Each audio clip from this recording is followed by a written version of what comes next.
ஹரே கிருஷ்ணா. ஓம் நமோ பகவத்தே வாசுதேவாய. ஹரே கிருஷ்ணா. ஸ்ரீமத் பாகவதம் ஸ்கந்தம் 9 அத்தியாயம் 20 பூர்வம்சம் என்னும் தலைப்பில் பதம் 32. சர்வான் காமான் துஹதுகு பிரஜானாம் தஸ்ய ரோதசி சமாஸ்திரினவ சஹஸ்ரீர் திக்ஷு சக்கரம் அவர்த்தயத். By one meaning. சர்வான் காமான் எல்லா தேவைகளையும் அல்லது விரும்பத்தகுந்த பொருட்களையும் துஹது நிறைவேற்றினார். பிரஜானாம் பிரஜைகளின் தஷ்ய அவரது ரோதசி இந்த மண்ணுலகம் மற்றும் விண்ணுலகின் சமா ஆண்டுகளுக்கு த்ரிநவ சாகஸ்ரீ 3 பெருக்கால் 9,000 அதாவது 27,000 திக்ஷு எல்லா திசைகளிலும் சக்கரம் படைகளை அல்லது உத்தரவுகளை அவர்த்தியத் பரப்பினார். டிரான்ஸ்லேஷன். பரத மகாராஜா 27,000 ஆண்டுகளுக்கு தேவையான அனைத்தையும் இந்த மண்ணுலகிலும் ஸ்வர்கலோகங்களிலும் உள்ள தமது பிரஜைகளுக்கு வழங்கினார்.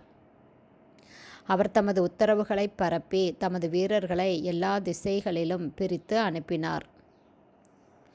பதம் 33.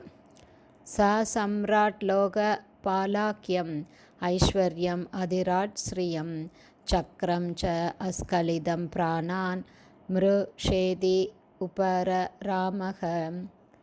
By one meaning. ச அவர் அதாவது பரத மகாராஜா சம்ராட் சக்கரவர்த்தியான லோக பாலாக்கியம் அகில லோகங்களுக்கும் அதிபதி எனப்படும் ஐஸ்வர்யம் இத்தகைய ஐஸ்வர்யங்களை அதிராட் முழு அதிகாரமுள்ள ஸ்திரியம் ராஜ்யம் சக்கரம் வீரர்கள் அல்லது உத்தரவுகள் ச கூட அஸ்கிலிதம் தோல்வியின்றி பிராணான் வாழ்வு அல்லது மகன்கள் மற்றும் குடும்பம் மிர்சா எல்லாம் போய் இதி என்றெண்ணி உபரராம அனுபவிப்பதை நிறுத்திவிட்டார்.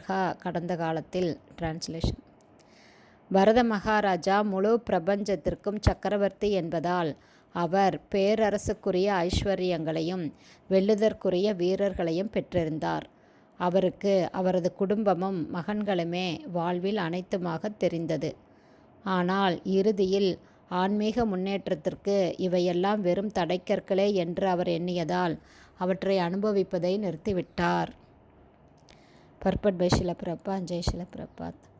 பரத மகாராஜா ஆட்சி வீரர்கள் புத்திரர்கள் புதல்விகள் ஆகியவற்றிலும் பௌதீக சுகபோகங்களுக்குரிய விஷயத்திலும் ஈடு இணையற்ற ஐஸ்வர்யத்தை பெற்றிருந்தார்.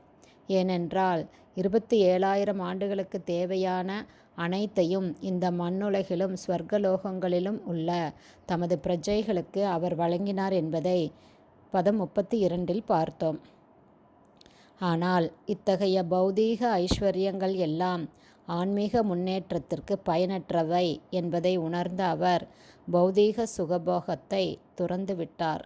பரத மகாராஜனின் அடிச்சுவடுகளை பின்பற்றி ஒரு குறிப்பிட்ட வயதுக்கு பிறகு ஒருவன் பௌதீக ஐஸ்வர்யங்களை அனுபவிப்பதை நிறுத்திவிட்டு வானப்பிரஸ்த வாழ்வை ஏற்றுக்கொள்ள வேண்டும் என்று வேதங்கள் கட்டளையிடுகின்றது.